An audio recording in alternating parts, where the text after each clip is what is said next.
Welcome back. Joining me now is Republican Senator James Lankford of Oklahoma. Senator Lankford, welcome back to Meet the Press. Glad to be back again. It's wonderful to have you here. Thanks for being here in person. I know you're here. The Senate is in session, a rare weekend session as you try to reopen the government. Let me ask you the same question I just asked Leader Jeffries. How close do you think you all are to a deal? Well, we have hoped that we've been close for a very long time. Just to be able to set the context of where we've been, this is 6 weeks of us doing the same thing that we've done every single time we reach this point during the Biden administration.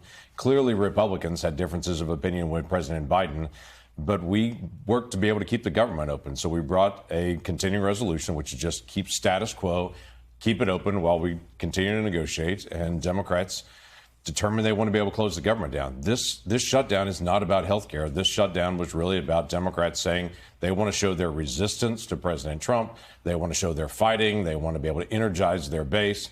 They use terms like this helps the Democrat brand.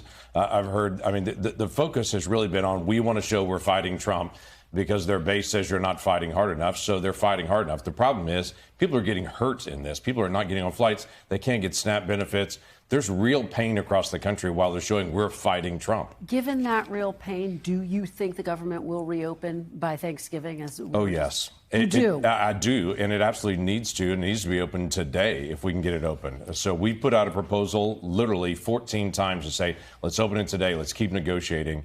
And on the health care issue, it's been fascinating. President Trump came out within the first week and said, if you want to talk about health care, we'll talk about health care as soon as the government is open. Vice President Vance came forward. We'll talk about health care as soon as the government's open. We're not going to negotiate while the government's shut down, which is the exact same position we've been in and Democrats were in before during a shutdown when Republicans closed down the government. Speaking of health care, President Trump is out with a proposal on health care. It would eliminate Obamacare and send money directly to people to buy their own health care. My question for you, Senator, do you support President Trump's plan to eliminate Obamacare and send money directly to the people? Well, his statement wasn't to eliminate Obamacare. His statement was very clear. It was, why are we sending money to insurance companies? Right now, the Democrat proposal they put out, with Chuck Schumer put out this past week, was let's continue to send billions of dollars to insurance companies and hope insurance companies will bring down premiums. That's not worked. That's not worked for years now. You go back to Obamacare when it was first released, it's going to bring down rates 25%. Can anyone tell me that their rates have gone down 25% anywhere in this? And so the president's proposal was pretty straightforward. Stop sending money just to insurance companies, hope it gets better. Give Americans freedom of choice. If we're going to allow subsidies to get out there, get them to people, not to insurance companies. You're saying something really interesting. I want to make sure I understand. Is the Republican proposal not to repeal Obamacare, which has been the long-held position? Yeah, right now, Obamacare is health care in America. What Democrats did 15 years ago was they radically changed all health care in America. They moved all physicians under hospitals. They changed all the reimbursement programs. They shifted everything in. So it is health care in America. So the challenge is what we have now has to be fixed. The Democrat proposal that even came out this past week from Chuck Schumer was, okay, let's just do a one-year extension of the subsidies. And he continues to talk about the Obamacare subsidies. It's not the Obamacare subsidies that they're actually proposing. It is a plus-up that was done during COVID that President Biden put out there.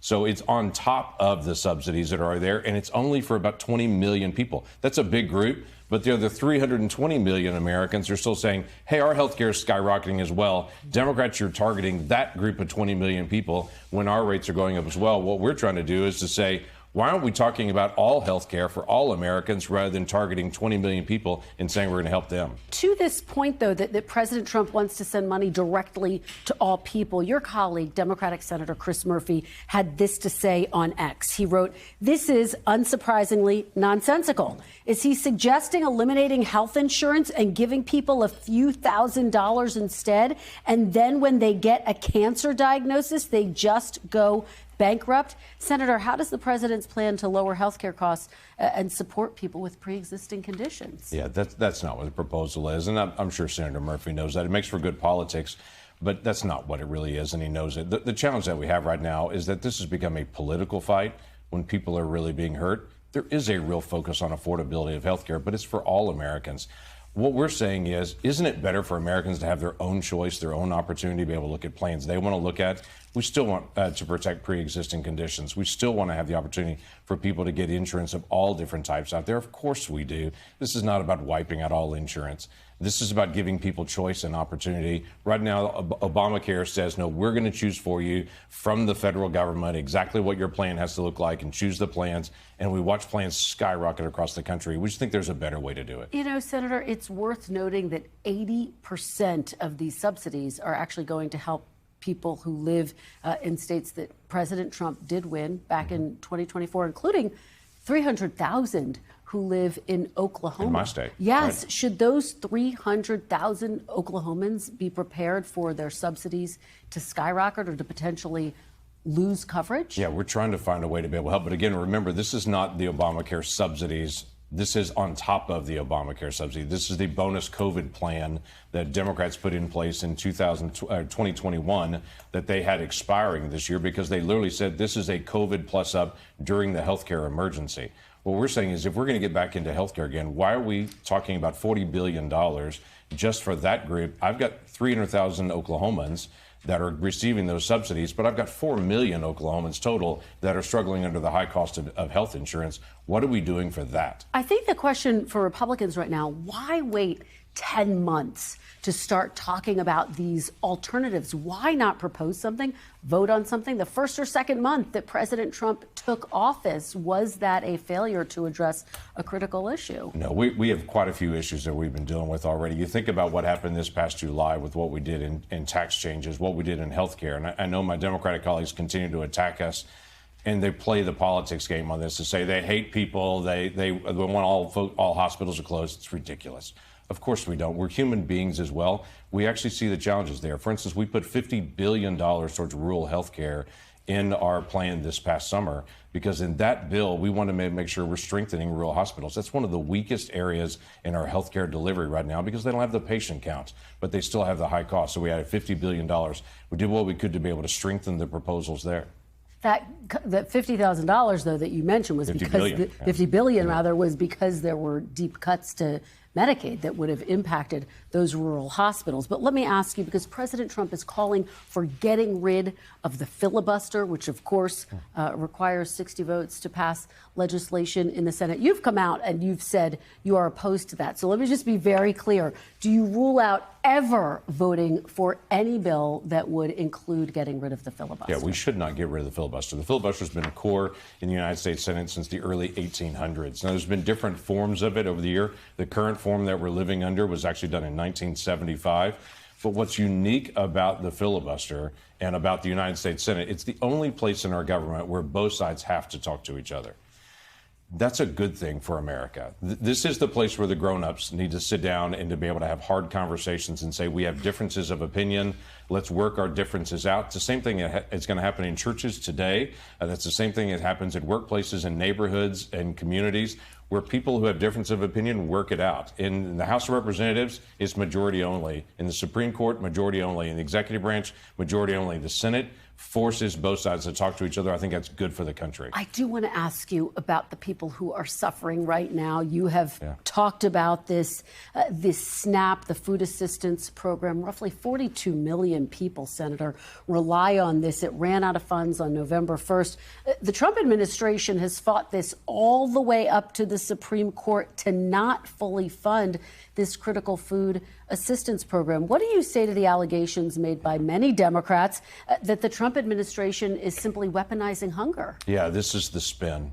Literally, this is the painful spin that people across the country is like, I'm so sick of the politics and the spin. Just fix the problem with this. 14 times we voted to reopen the government. 2 weeks ago, we brought a bill that would fully fund SNAP for the entire year. Last week, we brought a bill that would just pay our federal employees.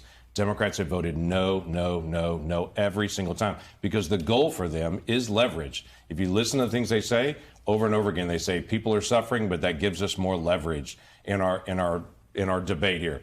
Listen, people don't want leverage. They want to get access to food. And I would only say President Trump diverted tariff revenue into the WIC funding, Women, Infants, and Children's funding, to be able to make sure that program stays solid. The problem with SNAP is you would have to take funds away from the disaster aid that's there if we have a hurricane that comes in, or take it away from the school lunch program. So it's this terrible choice the president has to make. Take it away from the school lunch program or deal with SNAP. He said over and over, just open the government. That's the solution. And yet the Trump administration did say in court, told the court that it does have billions of dollars, the billions needed to cover SNAP. They say it exists in reserve funds. So shouldn't the administration find a way to fund SNAP and make sure that people are not going hungry, politics aside? Sure, the politics aside, absolutely. The billions of dollars are literally taking out of the school lunch program to be able to do that. And so that's the question of, yes, there are billions of dollars, but it's set aside for that. So we don't know how long Democrats are going to hold out at this point. As you just heard from Hakeem Jeffries, they don't know if it's going to keep going, if they're going to hold out or just stop negotiating at whatever point. So we've got to make sure school lunch program's still there. If we have a hurricane, we got to make sure a disaster rate is still there. We're in a really difficult time on this. The president's been moving around funds, try to pay the troops, try to do whatever he can. But at some point, you've got to just open the government. Finally, I do want to ask you about this controversy in the Republican Party right now over anti-Semitism. Yeah. It started after former Fox News anchor Tucker Carlson hosted a podcast with Nick Fuentes. A lot of people thought it was a very chummy, friendly podcast. Fuentes is a white nationalist. Yep. He has expressed admiration for Adolf Hitler. As the co-chair of the Senate Bipartisan Task Force for Combating Anti-Semitism, do you believe there is room in the Republican Party for Nick Fuentes or anyone who shares his ideology? No, I don't. That's not a conservative ideology at all. That's a hateful rhetoric that's inconsistent with even the United States Constitution, not just inconsistent with the Republican Party. So no, that's not who we are. The Republican Party and conservatism has stood up for decades and decades for all individuals. If you want to trace back our lineage, it goes all the way back to George Washington, George Washington in 1790, writing to what he called the children of the stock of Abraham, that they would live in peace with the people around them. They would live under their own vine, their own fig tree, and not be afraid. From the beginning of our country, we have welcomed every faith in this country, but we have absolutely strongly opposed anti-Semitism and should continue to be able to do that and make it clear. All right. Well, clearly something you're very passionate about. Thank you so much for being here, Senator Lankford. Glad to be here. Really appreciate it. We thank you for watching. And remember, stay updated on breaking news and top stories on the NBC News app or watch live on our YouTube channel.